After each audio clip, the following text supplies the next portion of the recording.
오늘 함께 보실 하나님의 말씀은 마태복음 26장 36절에서 46절 말씀입니다. 한마음 한목소리로 우리 마태복음 26장 36절에서 46절 읽으시겠습니다.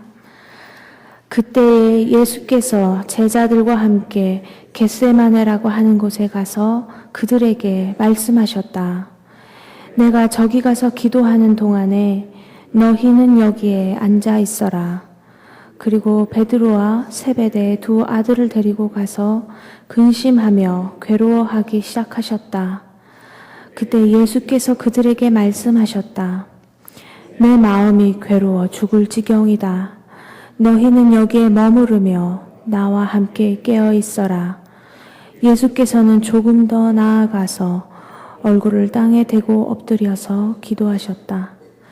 나의 아버지, 하실 수만 있으시면 이 잔을 내게서 지나가게 해주십시오. 그러나 내 뜻대로 하지 마시고 아버지의 뜻대로 해주십시오. 그리고 제자들에게 와서 보시니 그들은 자고 있었다. 그래서 베드로에게 말씀하셨다. 이렇게 너희는 한 시간도 나와 함께 깨어 있을 수 없느냐?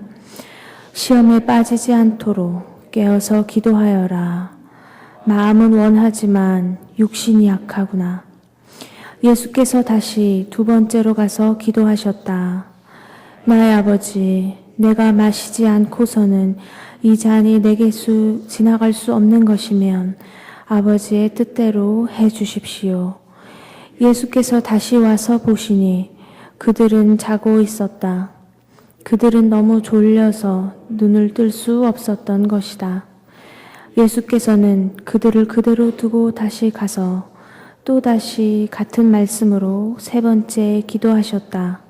그리고 제자들에게 와서 그들에게 말씀하셨다. 이제 남은 시간은 자고 쉬어라. 보아라, 때가 이르렀다. 인자가 죄인의 손에 넘어간다. 일어나서 가자. 보아라, 나를 넘겨줄 자가 가까이 왔다. 아멘. 오늘 함께 읽은 말씀 새기면서 잠시 묵상하시겠습니다.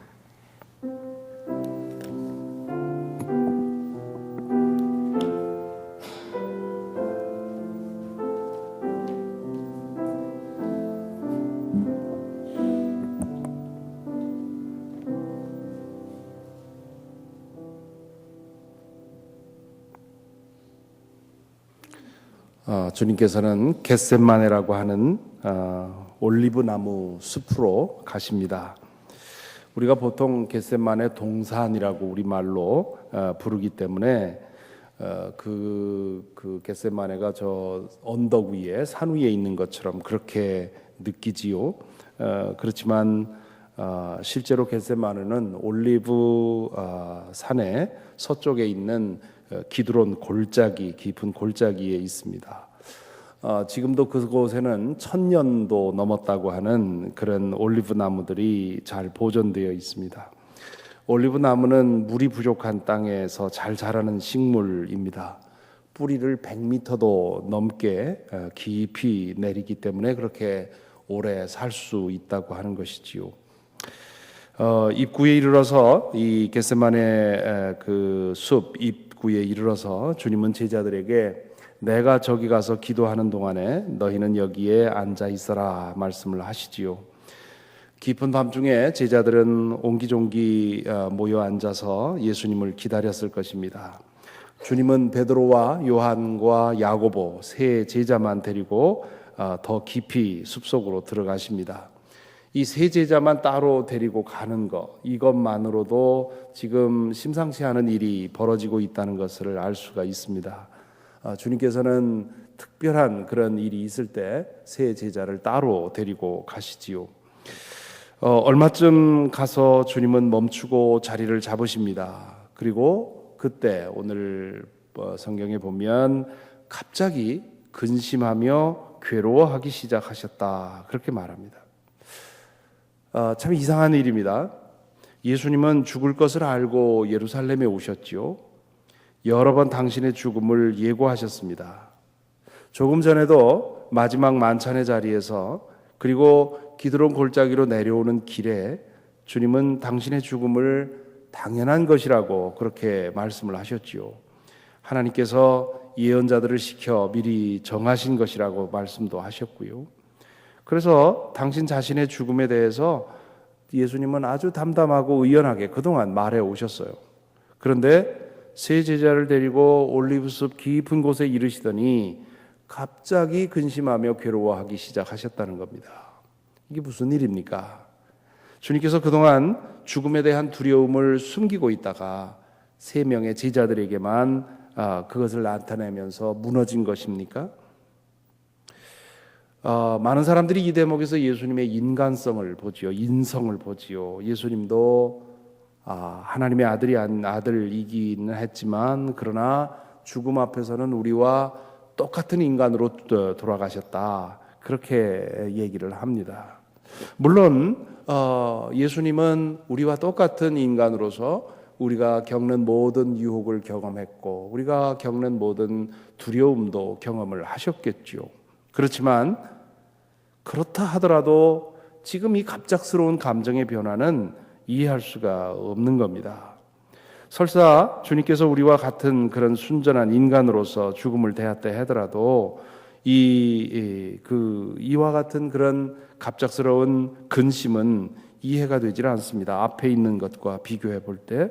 그리고 예수님만한 인격과 영성이 아닌 사람들도 죽음을 두려워하지 않고 죽음을 맞는 그런 일들은 우리 주변에서도 보고요. 또 역사 속에서도 많이 그렇게 나와 있습니다.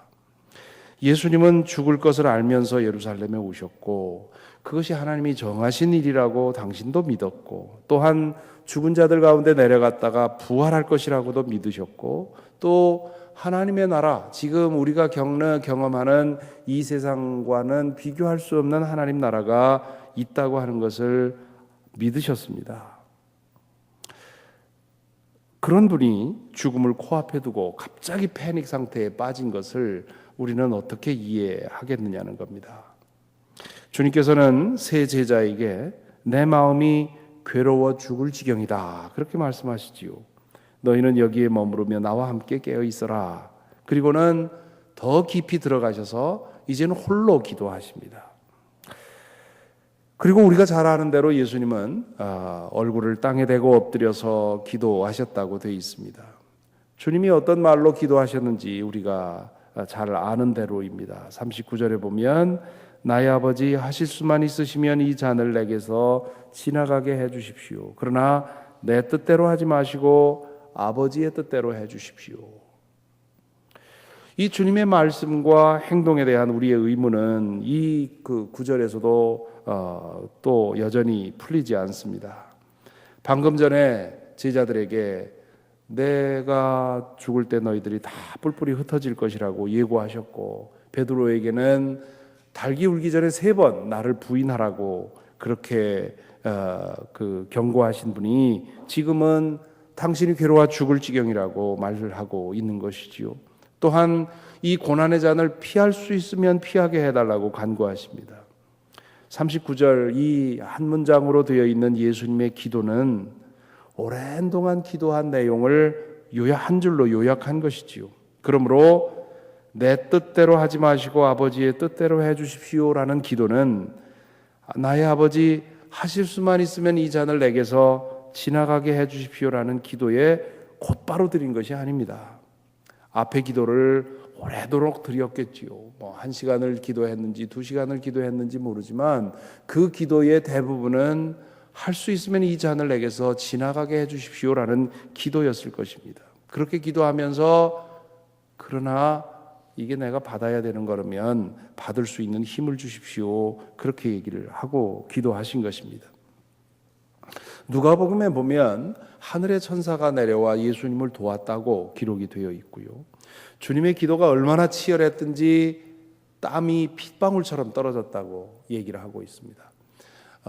그전에는 이게 땀이 핏방울로 변했다 그렇게 오해를 했었는데 그 표현상 좀 더 정확한 것은 땀이 떨어지는데 마치 그 땀방울이 빗방울이 떨어지듯 그렇게 툭툭툭툭 크게 떨어졌다는 그런 얘기로 이해를 합니다. 그만큼 이 기도가 치열했다는 말이지요. 그 차가운 그 추운 밤에 기도하시면서 이렇게 땀을 흘리셨다는 얘기는 얼마나 치열하게 했는지를 보여줍니다. 자, 이렇기 때문에 여기서 우리는 예수님도 우리와 똑같이 죽음의 위협 앞에서 두려워 떨었다고 그렇게 보기에는 예수님의 두려움이 좀 특별해 보인다는 거지요. 그렇게 보기에는 문제가 너무 많습니다.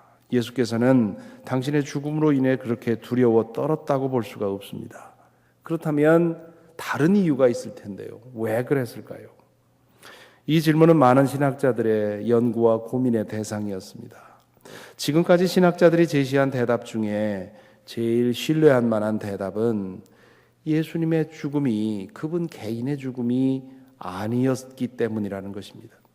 그분의 죽음이 한 개인의 죽음과는 비교할 수 없이 큰 것이었다는 거지요. 성경이 증언하는 대로 만일 주님께서 온 인류의 죄를 짊어지고 십자가에서 죽는 것이었음을 감안한다면, 그러면 이 갑작스러운 이 두려움과 고민과 이것이 이해가 되는 것이지요. 어떻게 한 사람이 모든 인류의 죄를 대속할 수 있는지 논리로서는 설명할 수가 없습니다. 하지만 우리는 겟세마네에서 예수께서 보여주신 그 감정의 깊이를 생각할 때 그분은 분명히 자신의 죽음 속에서, 다가오는 죽음 속에서 어마어마한 그 무게를 보았다는 것이지요. 십자가의 신비는 직접 경험해 보아야만 알 수 있습니다. 논리로 이해하고 믿는 것이 아닙니다. 믿음으로써 이해할 수 있는 것이지요. 만일 주님께서 겟세마네 동산에서 겪으신 그 치열한 두려움과의 씨름을 곰곰이 생각해 본다면 십자가가 예수님 개인의 죽음이 아니었다는 것을 수긍할 수 있을 것이고요. 그렇다면 겸손히 십자가의 그늘 아래 들어가 자신의 죄를 주님 앞에 내려놓고 십자가의 그 넓은 품에 안길 수 있는, 그럼으로써 그 십자가의 신비를 맛볼 수 있는 그런 여지가 열릴 것이라고 믿습니다. 주님께서 기도를 마치시고 세 제자가 있는 곳으로 돌아오니 그들은 꾸벅꾸벅 졸고 있었습니다. 지금 무슨 일이 벌어지고 있는지 감도 잡지 못하고 있는 것이지요. 주님께서 많이 실망하셨을 것입니다. 주님은 베드로를 보시고 이렇게 말씀하십니다. 40절 41절에 보면 이렇게도 너희는 1시간도 나와 함께 깨어 있을 수 없느냐? 시험에 빠지지 않도록 깨어서 기도하여라. 마음은 원이지만 육신이 약하구나. 지금 예수님은 닥쳐올 시험에 대해서 준비하기 위해 기도하십니다. 온 인류의 죄를 짊어지고 죽어야 하는 무서운 고통에 자신을 준비시킨 것입니다. 그 고난의 잔을 피하고 싶었지만 하나님의 뜻을 돌이킬 수 없다면 기꺼이 순종할 수 있도록 자신의 마음을 준비시킨 것이지요. 하지만 베드로는 이제 닥쳐올 환난을 예감하지 못했고 그것에 대해 준비할 생각도 하고 있지 않습니다. 조금 전에 큰 환난이 닥칠 것이고 그렇게 되면 내가 나를 3번이나 부인할 것이라고 경고하셨지만, 그러나 그런 영적 준비를 그는 하지 못하고 있는 것입니다. 시험에 해당하는 헬라어는 유혹이라고 번역할 수도 있고 시련이라고도 번역할 수 있습니다. 유혹이나 시련은 우리의 인격을 시험하고 믿음을 시험하지요. 인생사에는 언제나 유혹과 시련이 있습니다. 기도는 우리가 안 당해도 될 유혹과 시련을 미연에 방지하는 능력을 가지고 있습니다. 그래서 주님께서는 시험에 들게 하지 마옵시고 그렇게 기도하시지요. 가장 좋은 것은 유혹과 시련을 만나지 않는 것인데요. 하지만 육신을 입고 죄성을 안고 살아가는 우리 인간에게 유혹과 시련이 전혀 없을 수는 없는 일입니다. 따라서 깨어 기도하는 것이 필요하지요. 마음은 원이지만 육신이 약하기 때문입니다. 마음으로는 거룩하게 살기를 원하지만 우리 육신의 배인 죄의 습성이 우리를 끊임없이 무너뜨리기 때문입니다. 그렇게 당부하고 주님은 다시 가셔서 기도하십니다. 내용 면에서 큰 첫 번째 기도와 크게 달라 보이지 않는데요. 그러나 강조점은 좀 달라집니다. 42절에 보면 나의 아버지, 내가 마시지 않고서는 이 잔이 내게서 지나갈 수 없는 것이면 아버지의 뜻대로 해 주십시오. 첫 번째의 기도가 이 잔을 피할 수 있습니까? 하는 거기에 초점이 있었다면 두 번째 기도는 내가 이것을 받게 해 주십시오 하는 쪽으로 강조점이 달라진 것이지요. 그렇게 기도를 하고 돌아오니 베드로와 두 제자는 계속 졸고 있습니다. 이번에는 깨우지 않으시고 또 다시 가서 세 번째로 계속 기도하시지요. 시간은 벌써 새벽녘이 되었을 것입니다. 예수님은 졸고 있는 세 제자를 깨우면서 45절 46절에 보면 이제 남은 시간은 자고 쉬어라. 보아라 때가 이르렀다. 인자가 죄인들의 손에 넘어간다. 일어나서 가자. 보아라 나를 넘겨줄 자가 가까이 왔다. 말씀을 하십니다. 이제 남은 시간은 자고 쉬어라 하는 말씀이 뼈 아프게 느껴집니다. 이제는 돌이킬 수 없다는 것이지요. 너무 늦었다는 거지요. 깨어서 자기를 준비할 수 있는 그런 시간이 언제나 있는 것은 아니라는 경고의 말씀입니다. 주님은 기도를 시작할 때와는 전혀 다른 모습으로 그리고 태도로 말씀을 하십니다. 이제는 죽음에 충분히 준비되어 있었기 때문입니다. 반면 제자들은 아무런 영적인 준비 없이 이제 큰 환난을 당하게 되어 있습니다.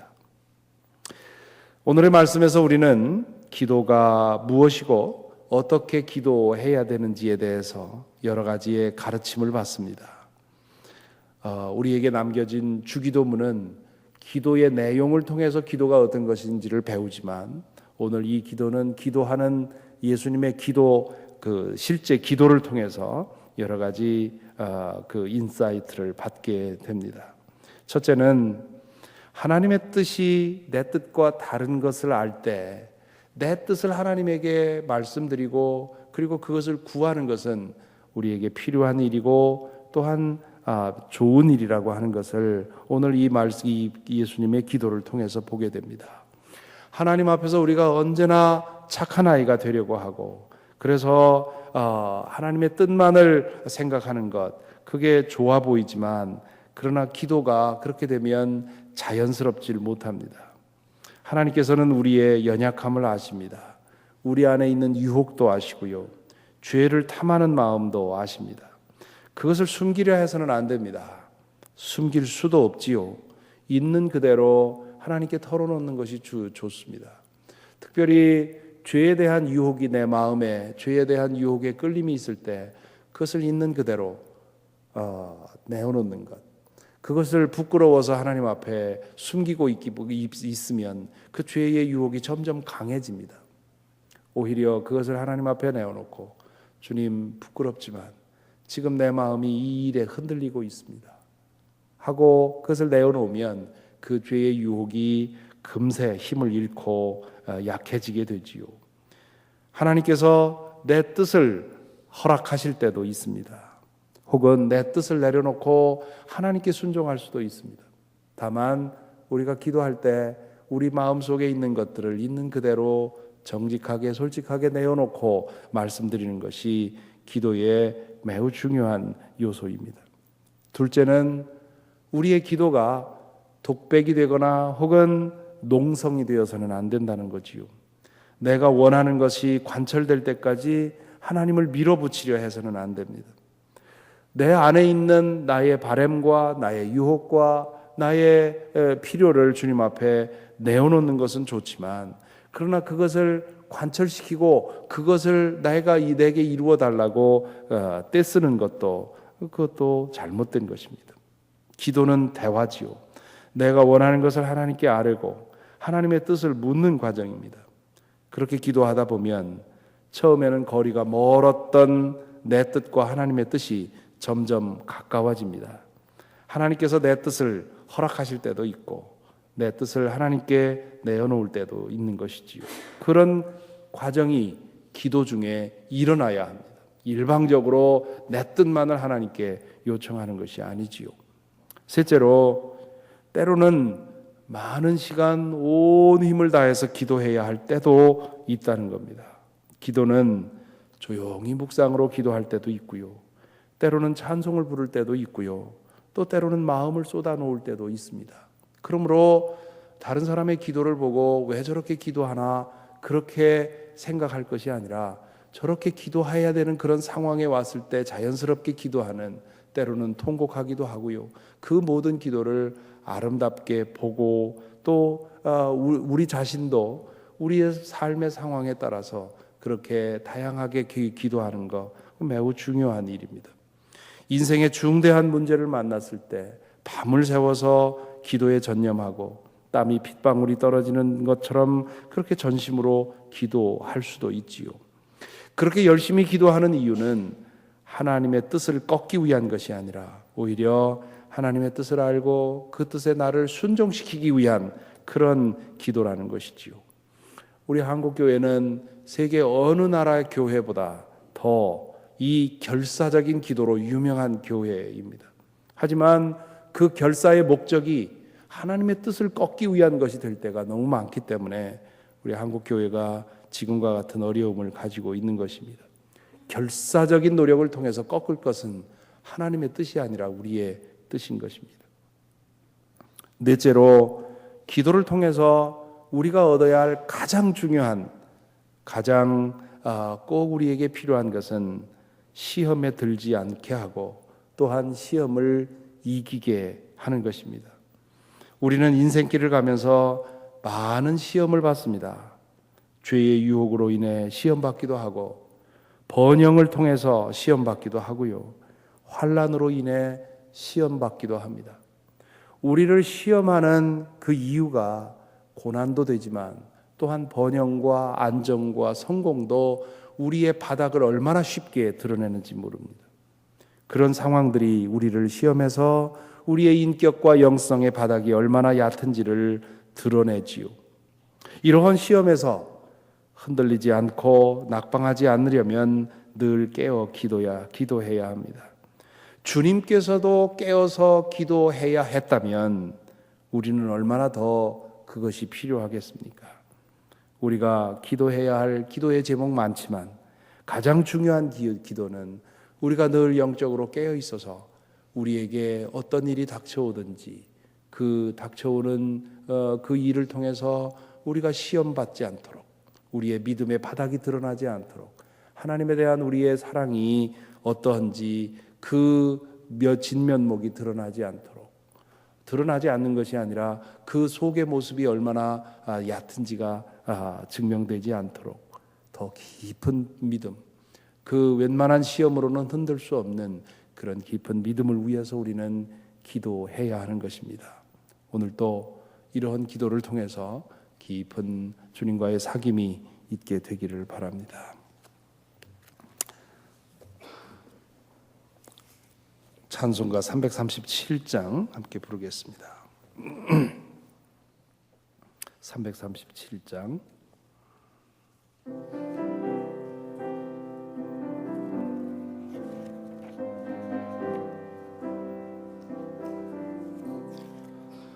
내 모든 시험 무거운 짐을 주 예수 앞에 아뢰이면 근심에 쌓인 날 돌아보사 내 근심 모두 맡으시네. 무거운 짐을 나 홀로 지고 견디다 못해 쓰러질 때 불쌍히 여겨 구원해 주리. 은혜의 주님 오직 예수.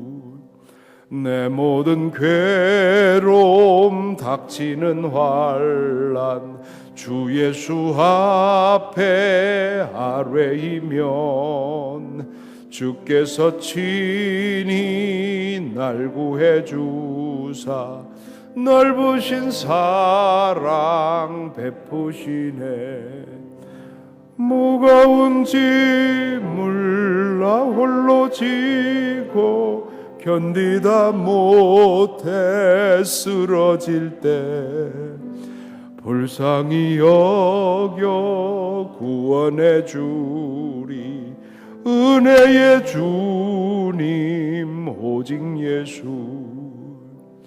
내 몸이 점점 무거워질 때 주 예수 앞에 아뢰이면 주께서 친히 날 구해 주사 내 대신 짐을 져주시네. 무거운 짐을 나 홀로 지고 견디다 못해 쓰러질 때 불쌍히 여겨 구원해 주리. 은혜의 주님 오직 예수. 마음의 시험 무서운 죄를 주 예수 앞에 아뢰이면 예수는 나의 능력이 되사 세상을 이길 힘 주시네. 무거운 짐을 나 홀로 지고 견디다 못해 쓰러질 때 불쌍히 여겨 구원해 주리. 은혜의 주님 오직 예수. 기도하겠습니다. 시간 먼저 오늘 말씀을 묵상하십시다. 여러분들은 십자가를 어떻게 바라보고 계십니까? 십자가 안에 나의 모든 것이 있다고 하는 사실, 십자가에서 주님께서 나의 모든 것을 담당하고 돌아가셨다는 사실을 그게 믿어지십니까? 의지가 되십니까? 오늘 주님께서 당신의 죽음을 앞에 두고 이렇게 심히 두려웠던 것을 깊이 생각해 보시기 바랍니다.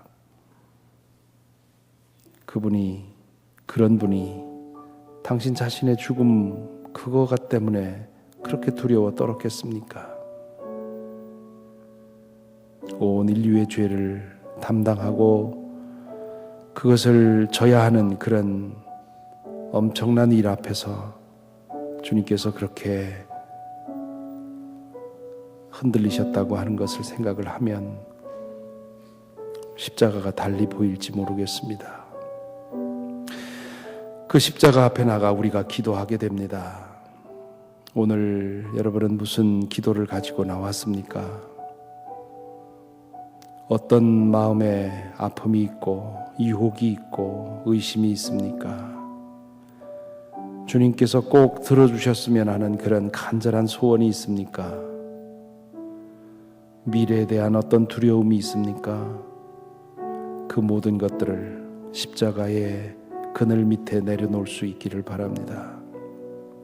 그럴 때 주님께서 십자가의 그 보혈의 은혜로서 우리를 고쳐주시고 우리를 새롭게 해주실 것입니다. 이 시간 묵상으로 기도하겠습니다. 묵상으로 기도하면서 오 주님, 나로 하여금 진실로 십자가의 능력을 믿게 하옵소서. 오 주님, 내가 지금 내 기도의 제목을 주님 앞에 내어놓습니다. 마음으로 그 모든 것들을 주님 앞에 내려놓을 때 주님, 이 시간 십자가의 능력으로서 나를 고쳐주시고 새 힘 주시고 주님께서 응답하여 주옵소서.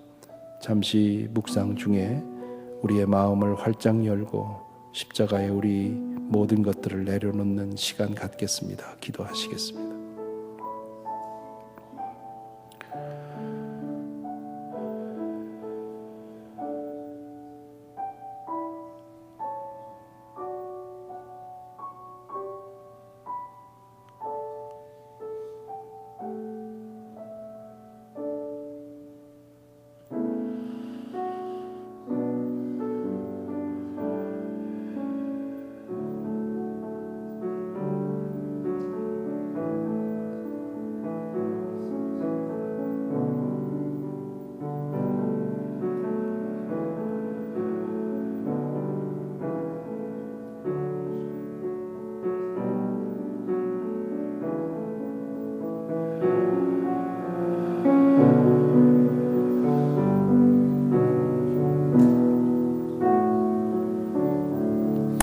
오늘 우리의 기도의 제목은 고통받는 이들, 형제 자매들을 기억하는 날입니다.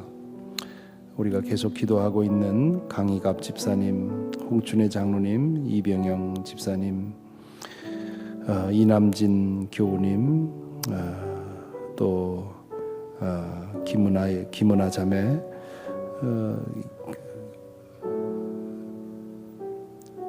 항암 치료를 하면서 고통당하는 형제자매들을 기억해 주시고요.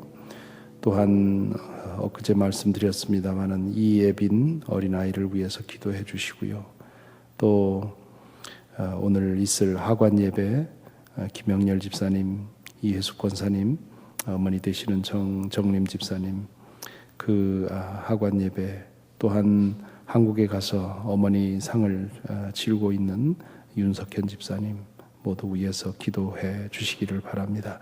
중보기도는 우리의 사랑하는 사람들을 십자가의 그늘 아래로 옮겨다 놓는 일입니다. 그럴 때 주의 능력이, 주의 은혜가 그들에게 임할 줄로 믿습니다.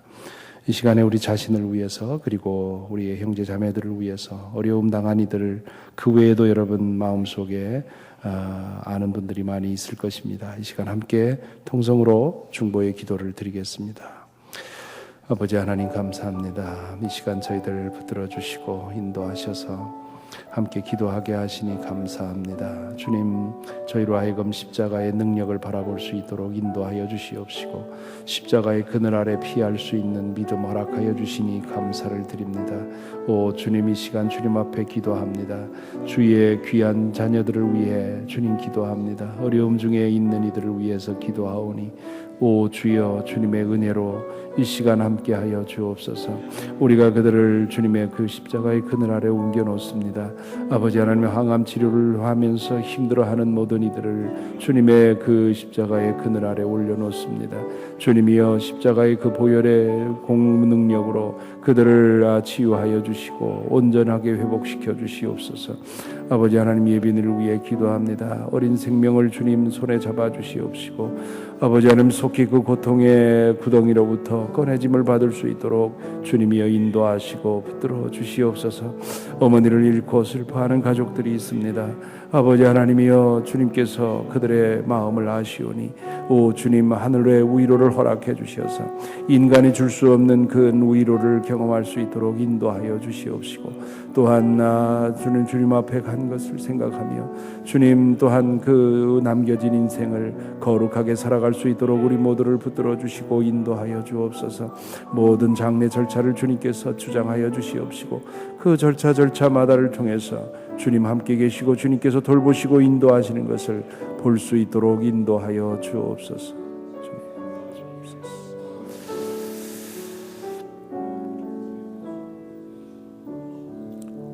오 주님, 이 새벽에도 저희가 십자가를 바라봅니다. 그 어마어마한 능력의 십자가를 바라봅니다. 그 십자가의 포근한 그늘 아래로 저희가 피합니다. 주님, 저희를 붙들어 주셔서 의지하게 하시고 구하게 하시고 주님 안에 늘 깨어 기도함으로 인해서 우리에게 닥쳐오는 유혹과 환난을 피할 수 있도록 인도하여 주시며, 또한 당해야 하는 환난과 유혹 앞에서는 주께서 주시는 능력으로서 그 시험을 이길 수 있도록 우리 모두를 지켜주시고 인도하여 주시옵소서. 주님, 닥쳐오는 가벼운 환난 앞에서 우리의 믿음의 바닥이 드러나지 않도록 주님, 더 깊은 믿음, 올리브 나무처럼 100m 이하로 더 깊이 뿌리 내려서 웬만한 것 흔들리면은 흔들리지 않는 그런 깊은 믿음 우리 모두에게 기도를 통해 허락하여 주셔서 우리의 생명이 다하는 순간까지 주님 안에 흔들리지 않고 주님의 정원에 심긴 나무처럼 늘 푸르며 진액이 풍성하며 늘 열매 맺는 삶을 살아갈 수 있도록 우리를 붙들어 주시고 인도하여 주옵소서. 오늘 하루도 주님과 동행하며 주님의 은혜 안에서 살아갈 수 있도록 인도하여 주실 줄 믿사옵고 예수 그리스도 이름으로 기도하옵나이다. 아멘.